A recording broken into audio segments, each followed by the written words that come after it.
ಪ್ರಿಯ ವೀಕ್ಷಕರೇ ನಮಸ್ಕಾರ. ನಾನು ನಿಮ್ಮ ಉಮೇಶ್.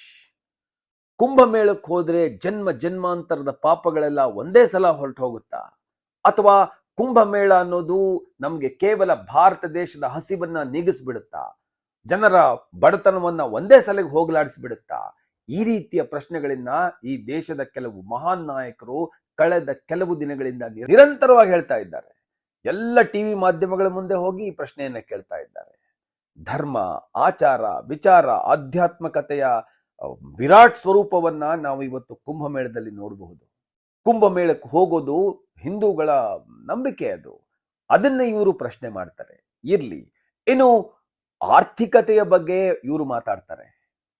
ಜನರ ಬಡತನವನ್ನ ಕುಂಭಮೇಳ ಹೋಗ್ಲಾಡಿಸ್ಬಿಡುತ್ತಾ ಅಂತ. ಇವತ್ತು ಕುಂಭಮೇಳ ಹೇಗೆ ಆರ್ಥಿಕತೆಯನ್ನ ಮೇಲೆತ್ತುತ್ತಾ ಇದೆ, ಆರ್ಥಿಕತೆಗೆ ಎಂತಹ ದೊಡ್ಡ ಇಂಬನ್ನ ಕೊಡ್ತಾ ಇದೆ ಅನ್ನೋದನ್ನ ನೋಡ್ತಾ ನೋಡ್ತಾ ಆರ್ಥಿಕ ತಜ್ಞರುಗಳಿಗೆ ತಲೆ ಕೆಟ್ಟು ಹೋಗಿದೆ. ಏನಾಗ್ತಾ ಇದೆ ಕುಂಭಮೇಳದಲ್ಲಿ ಅಂತ ಅರ್ಥ ಮಾಡ್ಕೊಳಕ್ ಆಗದೆ ಇರೋಂಥ ಪರಿಸ್ಥಿತಿಯಲ್ಲಿದೆ. ನೋಡಿ, ನಾನು ಸುಮ್ಮನೆ ಒಂದಷ್ಟು ಸೆಕ್ಟರ್ಸ್ಗಳ ಬಗ್ಗೆ ನಿಮ್ಗೆ ಹೇಳ್ತೀನಿ. ಹೇಗೆ ಒಂದು ಧಾರ್ಮಿಕ ಸಮಾರಂಭ ಒಂದು ದೇಶದ ಆರ್ಥಿಕತೆಯನ್ನ, ಒಂದು ರಾಜ್ಯದ ಆರ್ಥಿಕತೆಯನ್ನ ಹೇಗೆ ಮೇಲ್ಗಡೆ ತಗೊಂಡು ಹೋಗ್ಬೋದು ಅಂತ ಹೇಳಿ ಒಂದಷ್ಟು ಉದಾಹರಣೆಗಳನ್ನ ನಿಮ್ಗೆ ಕೊಡ್ತಾ ಹೋಗ್ತೀನಿ ಈ ವಿಡಿಯೋದಲ್ಲಿ. ಯಾವ ಸೆಕ್ಟರ್ಸ್ ನಲ್ಲಿ ಯಾವ ರೀತಿಯ ರೆವೆನ್ಯೂ ಜನರೇಟ್ ಆಗ್ತಾ ಇದೆ, ಯಾವ ರೀತಿಯ ಆರ್ಥಿಕತೆ ಅಲ್ಲಿ ಇಂಪ್ರೂವ್ ಆಗ್ತಾ ಇದೆ ಅನ್ನೋದನ್ನ ಸುಮ್ಮನೆ ಒಂದಷ್ಟು ಸ್ಟ್ಯಾಟಿಸ್ಟಿಕ್ಸ್ ಕೊಡ್ತಾ ಹೋಗ್ತೀನಿ. ನೋಡಿ, ಮೊದಲನೇದು ಇನ್ಫ್ರಾಸ್ಟ್ರಕ್ಚರ್. ಭಾರತ ಸರ್ಕಾರ ಮತ್ತು ಉತ್ತರ ಪ್ರದೇಶ ಸರ್ಕಾರ ಸಾಕಷ್ಟು ಹಣವನ್ನ ಇನ್ಫ್ರಾಸ್ಟ್ರಕ್ಚರ್ ಮೇಲೆ ಹಾಕಿದೆ. ಕುಂಭಮೇಳದ ಇನ್ಫ್ರಾಸ್ಟ್ರಕ್ಚರ್ಗೆ ಉತ್ತರ ಪ್ರದೇಶ ಸರ್ಕಾರ ಬರೀ ಇನ್ಫ್ರಾಸ್ಟ್ರಕ್ಚರ್ಗೆ 5,500 ಕೋಟಿ ರೂಪಾಯಿಗಳನ್ನ ಖರ್ಚು ಮಾಡಿದೆ. ಯಾವ್ದಕ್ಕೆ ಖರ್ಚು ಮಾಡಿದೆ 5,500 ರೂಪಾಯಿನ? ರಸ್ತೆಗಳನ್ನ ನಿರ್ಮಾಣ ಮಾಡೋದಕ್ಕೆ, ಸೇತುವೆಗಳನ್ನ ನಿರ್ಮಾಣ ಮಾಡೋದಕ್ಕೆ, ಸ್ಯಾನಿಟೇಷನ್ಸ್ ಗಳಿಗೆ, ವಾಟರ್ ಸಪ್ಲೈಗಳಿಗೆ ಅಷ್ಟು ದುಡ್ಡನ್ನ ಇನ್ವೆಸ್ಟ್ ಮಾಡಿದೆ ಉತ್ತರ ಪ್ರದೇಶ ಸರ್ಕಾರ.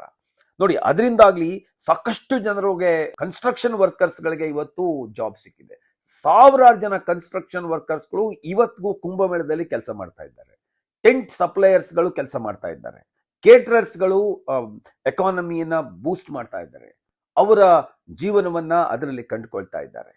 ಇನ್ನು ಲೋಕಲ್ ಆರ್ಟಿಸ್ಟ್ಗಳು, ಕ್ರಾಫ್ಟ್ಸ್ಮನ್ಸ್ ಗಳು ಇದರಿಂದ ಬೆನಿಫಿಟ್ ತಗೋತಾ ಇದ್ದಾರೆ. ಜ್ಯುವೆಲ್ಲರಿ, ಪಾಟ್ರಿ, ಟೆಕ್ಸ್ಟೈಲ್ಸ್ ಇಂಡಸ್ಟ್ರಿ ಹೇಗೆ ಬೂಸ್ಟ್ ಅಪ್ ಆಗ್ತಾ ಇದೆ ಅಂತಂದ್ರೆ ಅನ್ಬಿಲೀವಬಲ್. ಇನ್ನು ಕುಂಭಮೇಳದ ಆವರಣದಲ್ಲಿ ಸುಮಾರು 2 ಲಕ್ಷ ಜನ ಫುಡ್ ವೆಂಡರ್ಸ್ ಗಳಿದ್ದಾರೆ, ಆಹಾರ ಸಪ್ಲೈ ಮಾಡ್ತಾರೆ. ಸಾವಿರಾರು ಆಹಾರದ ಅಂಗಡಿಗಳಿದೆ. ಅವರೆಲ್ಲರಿಗೂ ಕುಂಭಮೇಳ ಇವತ್ತು ಊಟವನ್ನ ಕೊಟ್ಟಿದೆ. Millions of ಪಿಲಿಗ್ರಿಮ್ಸ್ and tourist var Fed every day. ಹೋಟೆಲ್ಗಳು, ಲಾಡ್ಜ್ಗಳು, ಟೆಂಪರರಿ ಅಕಾಮಿಡೇಷನ್ಸ್ಗಳು ಲೆಕ್ಕನೇ ಇಲ್ಲ. ಟೂರಿಸಮ್ ಎಷ್ಟು ದೊಡ್ಡ ಮಟ್ಟದಲ್ಲಿ ಬೂಸ್ಟ್ ಆಗುತ್ತೆ ಅಂತಂದ್ರೆ ಅನ್ಬಿಲೀವಬಲ್. ಇಡೀ ಕುಂಭಮೇಳದಲ್ಲಿ 60,000 ಅಕಾಮಿಡೇಷನ್ಸ್ ಗಳಿದೆ. ನಾನು ಹೇಳ್ತಾ ಇರೋದು ಟೆಂಟ್ಗಳಿರ್ಬೋದು ಅಥವಾ ಟೆಂಪರರಿ ಅಕಾಮಿಡೇಷನ್ಸ್ ಇರ್ಬೋದು, ಇದೆಲ್ಲ ಸೇರಿ 60,000 ಅಕಾಮಿಡೇಷನ್ಸ್ ಗಳಿದೆ. ಅದರಲ್ಲಿ 30 ಲಕ್ಷ ಜನರಿಗೆ ಉದ್ಯೋಗ ಸಿಕ್ಕಿದೆ. 15,000 ಕೋಟಿ ಆದಾಯ ಬರೀ ಟೂರಿಸಂ ಸೆಕ್ಟರ್ ಇಂದ ಬಂದಿದೆ ನಮಗೆ. ರಿಲಿಜಿಯಸ್ ಸಾವನಿಯರ್ಸ್ಗಳು, ಏನು ಬೇಡ, ರುದ್ರಾಕ್ಷಿ ಮಾರೋರು, ಹೋಲಿ ಬುಕ್ಸ್ ಗಳನ್ನ ಮಾರೋರು, ಈ ಐಡಲ್ಸ್ ಗಳನ್ನ ಮಾಡೋರು, ಅವರ ಸೇಲ್ಸ್ ಗಳು ಇವತ್ತು it is going up like anything. ಏನು ಟ್ರಾನ್ಸ್ಪೋರ್ಟೇಷನ್ ಸೆಕ್ಟರ್ಸ್ ಗಳ ಬನ್ನಿ. ಟ್ರಾನ್ಸ್ಪೋರ್ಟೇಷನ್ ಸೆಕ್ಟರ್ಸ್ ಅಲ್ಲಿ 15 ಲಕ್ಷ ಜಾಬ್ ಕ್ರಿಯೇಟ್ ಆಗಿದೆ. ಅದು ಪಬ್ಲಿಕ್ ಸೆಕ್ಟರ್ ಇಂದ ಮತ್ತೆ ಪ್ರೈವೇಟ್ ಸೆಕ್ಟರ್ ಇಂದ ಎರಡನ್ನೂ ಸೇರಿಸಿ ನೋಡಿ. ಅದು ಟ್ರೈನ್ಸ್ಗಳು, ಬಸ್ಸಸ್ಗಳು, ಟ್ಯಾಕ್ಸಿಗಳು ಕಂಪ್ಲೀಟ್ ಆಪರೇಟಿಂಗ್ ಇನ್ ಫುಲ್. ನಿಮಗೆ ಟ್ರೈನ್ಸ್ಗಳು ಮತ್ತೆ ಫ್ಲೈಟ್ಸ್ ಗಳಿಗೆ ಬುಕಿಂಗ್ ಸಿಗ್ತಾ ಇಲ್ಲ ಕುಂಭಮೇಳಕ್ಕೆ ಬರೋದಕ್ಕೆ. ಇನ್ನು ಕ್ಯಾಬ್ಸ್ ಗಳಂತೂ ಲೆಕ್ಕನೇ ಇಲ್ಲ. ನೀವು ಇಲ್ಲಿ ಕ್ಯಾಬ್ಸ್ ಗಳಿಗೆ ಕುಂಭಮೇಳಕ್ಕೆ ಬಂದ್ರೆ ಬರೀ ಜನ ಕುಂಭಮೇಳಕ್ಕೆ ಮಾತ್ರ ಬರೋದಿಲ್ಲ. ಕುಂಭಮೇಳ ಮುಗಿಸ್ಕೊಂಡು ಅವರು ಅಯೋಧ್ಯೆಗೆ ಹೋಗ್ತಾರೆ, ಅಲ್ಲಿಂದ ವಾರಣಾಸಿ ಹೋಗ್ತಾರೆ. ಅಂದ್ರೆ ಯಾರೇ ಕುಂಭಮೇಳಕ್ಕೆ ಬಂದ್ರು ಬರೀ ಕುಂಭಮೇಳ ಅಲ್ಲ, ಈ 3 ಸಿಟಿಗಳನ್ನ ಕವರ್ ಮಾಡ್ಕೊಂಡೇ ಬರ್ತಾರೆ. ಕುಂಭಮೇಳಕ್ಕೆ ಬಂದಾಗ ಕುಂಭಮೇಳದಿಂದ ಅಯೋಧ್ಯೆಗೆ ಹೋಗೋದು ಹೇಗೆ, ಅಯೋಧ್ಯೆಯಿಂದ ವಾರಣಾಸಿಗೆ ಹೋಗೋದು ಹೇಗೆ, ವಾರಣಾಸಿಯಿಂದ ವಾಪಸ್ ಡೆಲ್ಲಿಗೆ ಹೋಗೋದು ಹೇಗೆ? ಇದೆಲ್ಲದಕ್ಕೂ ಕ್ಯಾಬ್ಸ್ ಮೇಲೆ ಡಿಪೆಂಡ್ ಆಗಿದ್ದಾರೆ. ಟ್ರೈನ್ಸ್ಗಳು ಅವರ ಎಕ್ಸ್ಪೆಕ್ಟೇಷನ್ಸ್ ನ ಫುಲ್ಫಿಲ್ ಮಾಡಕ್ ಆಗ್ತಾ ಇಲ್ಲ. ಯಾಕೆಂದ್ರೆ ಯಾವ ಟ್ರೈನ್ ನೋಡಿದ್ರು ನಿಮ್ಗೆ ಫುಲ್ ತೋರಿಸ್ತಾ ಇದೆ. ಕೇಂದ್ರ ಸರ್ಕಾರ ಕುಂಭಮೇಳಕ್ಕೆ ಅಂತಾನೆ ಸಾಕಷ್ಟು ಟ್ರೈನ್ಸ್ ಗಳನ್ನ ಬಿಟ್ಟಿದೆ. Most of the trains are diverted towards Prayagraj. ಎಲ್ಲೋ ಹೋಗ್ಬೇಕಾದ್ರೂ ಟ್ರೈನ್ಗಳು ಪ್ರಯಾಗ್ರಾಜ್ ಡೈವರ್ಟ್ ಆಗಿ ಹೋಗ್ತಾ ಇದೆ. ಬಟ್ ಆದ್ರೂ ಆ ಜನರ ಇನ್ಫ್ಲೋ ಏನಿದೆ ಅದನ್ನ ತಡ್ಕೊಳಕ್ ಆಗ್ತಾ ಇಲ್ಲ ನಮ್ಮ ಟ್ರಾನ್ಸ್ಪೋರ್ಟೇಷನ್ ಸಿಸ್ಟಮ್ಸ್ಗೆ.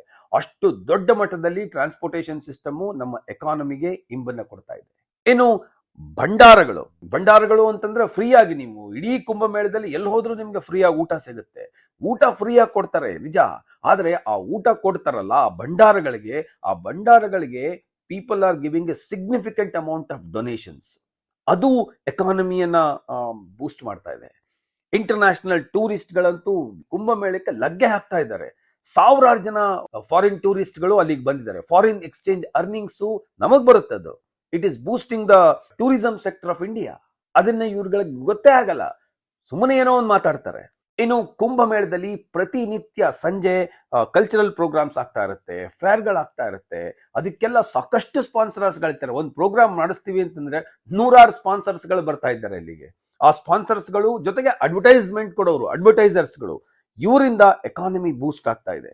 ಲೋಕಲ್ ಬಿಸ್ನೆಸ್ ಮೆನ್ ಯಾರು ಬೇಡ, ನಿಮ್ಗೆ ಬಾರ್ಬರ್ಸ್ಗಳು ನೋಡಿ, ಬಾರ್ಬರ್ಸ್ಗಳು, ಫೋಟೋಗ್ರಾಫರ್ಸ್ಗಳು, ಅಸ್ಟ್ರಾಲಜರ್ಸ್ಗಳು, ದಾರಿ ಉದ್ದಕ್ಕೂ ಕೂತಿರೋ ಅಸ್ಟ್ರಾಲಜರ್ಸ್ಗಳು ತಮ್ಮ ಹೊಟ್ಟೆ ತುಂಬಿಸ್ಕೊಳ್ತಾ ಇದ್ದಾರೆ. ಸಾವಿರಾರು ರೂಪಾಯಿ ಸಂಪಾದನೆ ಮಾಡ್ತಾ ಇದ್ದಾರೆ. ಜೊತೆಗೆ NGOಗಳು, ಚಾರಿಟಿಗಳಿಗೆ ಜನ ಸಿಕ್ಕಾಪಟ್ಟೆ ಡೊನೇಷನ್ಸ್ಗಳು ಕೊಡ್ತಾ ಇದ್ದಾರೆ. ಫಂಡ್ ಫ್ಲೋ ಹೇಗಾಗುತ್ತೆ ಅಂತ ನೋಡಿ ಒಂದು ಕುಂಭಮೇಳದಲ್ಲಿ. ಇವೆಲ್ಲವೂ ಇಡೀ ಒಂದು ದೇಶದ ಎಕಾನಮಿಯನ್ನ ಅಥವಾ ಒಂದು ರಾಜ್ಯದ ಎಕಾನಮಿಯನ್ನ ದೊಡ್ಡ ಮಟ್ಟದಲ್ಲಿ ಬೂಸ್ಟ್ ಮಾಡ್ತಾ ಇದೆ. ಒಟ್ಟಾರೆ ಒಂದು ಧಾರ್ಮಿಕ ಮೇಳ ಒಂದು ದೇಶದ, ಒಂದು ರಾಜ್ಯದ ಎಕಾನಮಿಯನ್ನ ಹೇಗೆ ಮೇಲೆತ್ತಬಲ್ಲದು, ಯಾವ ರೀತಿಯ ಧನಾತ್ಮಕವಾದ ಪರಿಣಾಮವನ್ನ ಬೀರಬಲ್ಲದು ಅನ್ನೋದಕ್ಕೆ ಇವತ್ತು ಕುಂಭಮೇಳ ಜ್ವಲಂತ ಸಾಕ್ಷಿಯಾಗಿ ನಮ್ಮ ಮುಂದೆ ನಿಂತಿದೆ. ಇಷ್ಟು ಹೇಳಿ ಇವತ್ತಿನ ಈ ಸಂಚಿಕೆಯನ್ನು ಮುಗಿಸ್ತಾ ಇದ್ದೀನಿ. ನಮ್ಮ ಈ ಸಂಚಿಕೆ ನಿಮಗೆ ಇಷ್ಟ ಆಗಿದ್ರೆ ಲೈಕ್ ಮಾಡಿ, ಫಾಲೋ ಮಾಡಿ, ಶೇರ್ ಮಾಡಿ.